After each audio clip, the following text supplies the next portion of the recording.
It's a big day in the appeal court today because the government is appealing that ruling that blocked asylum seekers from being housed in the Essex hotel in Epping.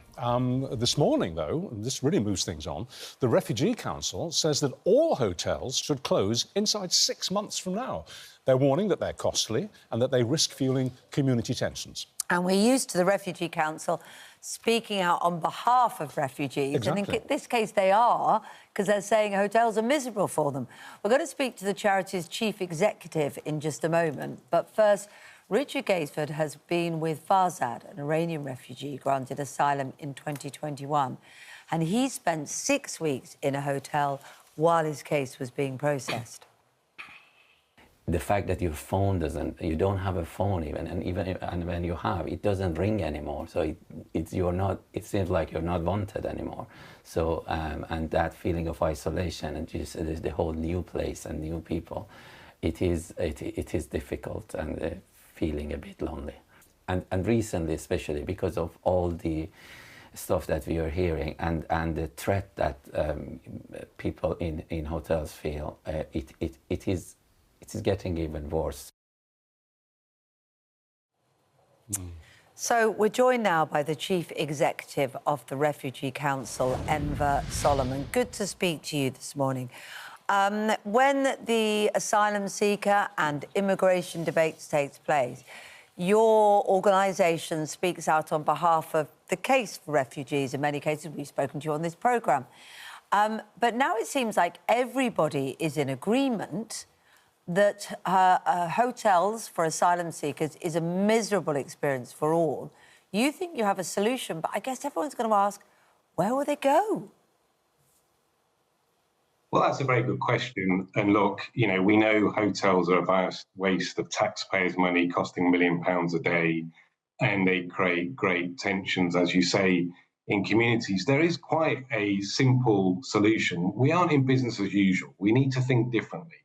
And we're putting forward a proposal, a one-off scheme, where those refugees who are likely to be granted permission to stay in the UK, people who come from countries like war-torn Sudan, Afghanistan, where the Taliban chases down its opponents, if the government put in place rigorous, really tough security checks and then granted these people permission to stay for a limited period of time, it could be subject to review, say, after 18 months, then they could be moved out of hotels overnight. They could be moved out of other accommodation in the asylum system, and essentially that will create enough headroom for all hotels to be closed. And you could do it on a phased process over the next 6 months. So why aren't they doing that then? Why aren't they doing that? You haven't said where they go. So, OK, let's say you've got 200 asylum hotels in this country. Let's say they're all closed in the next 6 months. That's thousands of asylum seekers. Can you just tell us exactly where they would be housed? Yeah, well, we're talking about approximately 30,000 people who are in hotels. They could be housed in a number of different ways. Firstly, let's remember that they would have the opportunity to work, stand on their own 2 feet. They could find their own housing. Many people who come here from places like Afghanistan and Sudan, they have family connections, they have connections in the diaspora community in the UK. There's a big Afghan community, there's a big Syrian community. And they will find ways to stay with friends, people they know in their communities, until they can get work, stand on their own 2 feet and get their own private rental accommodation. OK, but another option, so why is the government not doing that? Sorry, no, I don't want to come across you because there are other options as well. So why doesn't the government done that before? Because what they're saying is the problem is the backlog of those vital security checks. So, you know, when you say put rigorous ones in place, you know, that is the problem, isn't it? Getting through those security checks. Well, actually, at the moment, if you stick with the current asylum decision-making process, it's very bureaucratic. It takes a long time. You have to work through particular processes and procedures. But that's for the safety, isn't it, of people? That's what people would be thinking. So what could you strip out of that to make it quicker that would still keep people safe and ensure that the right people got asylum?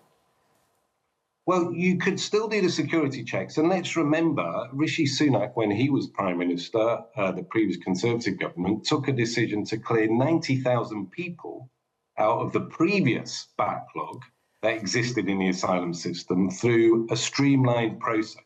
What we're saying is you could do a one-off process that is even quicker, similar to what was done by the Conservative government, with proper security checks, and grant those who are going to be granted permission to stay in the UK anyway the opportunity to stay here for a time-limited period. All right. And we could be creative here, and people could offer putting them up in their own homes in a way that we did for Ukrainians. Lots of people across the communities in the UK welcome refugees, and I'm sure some people would come forward and make that offer. Well, that number of people, I think you would surely have to agree, is a very shrunken resource. I mean, I think a lot of people who saw our interview with Farzad a few minutes ago, who maybe 2 or 3 years ago would have watched an interview like that and felt genuine sympathy and empathy, now would simply shrug and say, well, I'm sorry, I don't care anymore. I'm putting my country first. So the pool of housing available for people to put these asylum seekers up, I would suggest to you, is shrunken. And I'd like to know, for those refugees who don't have some kind of diaspora that they can blend into, where would you put them? Would you put them into kind of bed and breakfasts, shared housing? Where would they go?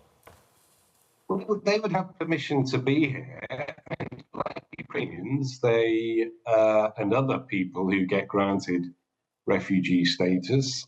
We took a lot of people from Afghanistan when the Taliban stormed in to Kabul some years ago. Where would they go? They would find their own way, and people do that. You might think that people that come here, fleeing the likes of the civil war in Sudan, having taken a very dangerous journey, simply come here and sit on their backside, so to speak. That's not the case. They're incredibly hardworking, incredibly committed to finding their own way, standing on their own 2 feet, and they will do that. And that is the reality. We know that. We work with people and have done over many decades, and we see that hardworking commitment to find their way and stand on their own 2 feet and contribute. Yes, you said to that. Britain. Look, I'm sorry to interrupt. It's always difficult on these remote links, but can I put it to you that you're trusting to luck a great deal? I mean, at least we know in the hotels where they are and the accommodation is available. You just seem to be saying, well, we'll just let them all go out, and with any luck, people will take them in, or with any luck, they'll have a kind of a community that they can blend into. It's not exactly scientifically worked out, is it? It's a bit kind of cross your fingers and hope for the best. Well, no, it's not. I mean, let's just zoom out, if you like, for a second and look at the fact that as a nation, we have welcomed refugees for many decades. We've been doing it.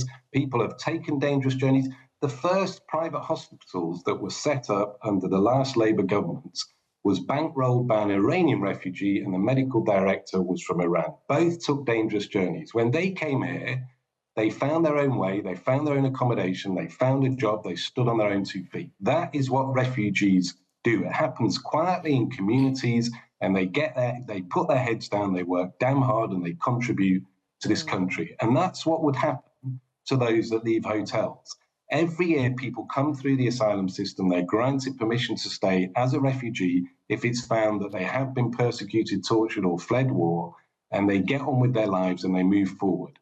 And that is what would happen today. And refugees want to contribute. They want to stand on their own 2 feet. So the people that don't get the refugee status, what would you do with them while their case is being processed?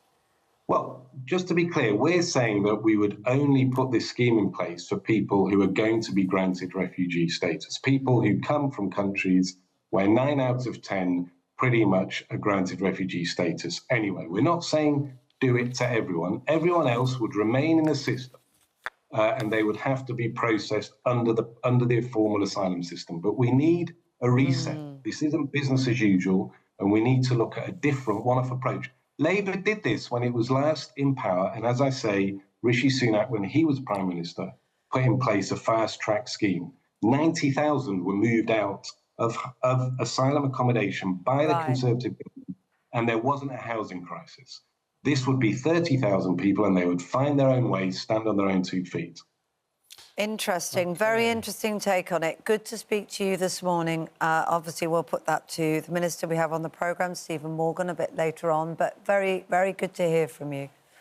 Thanks for your time. Thank you. Thank you.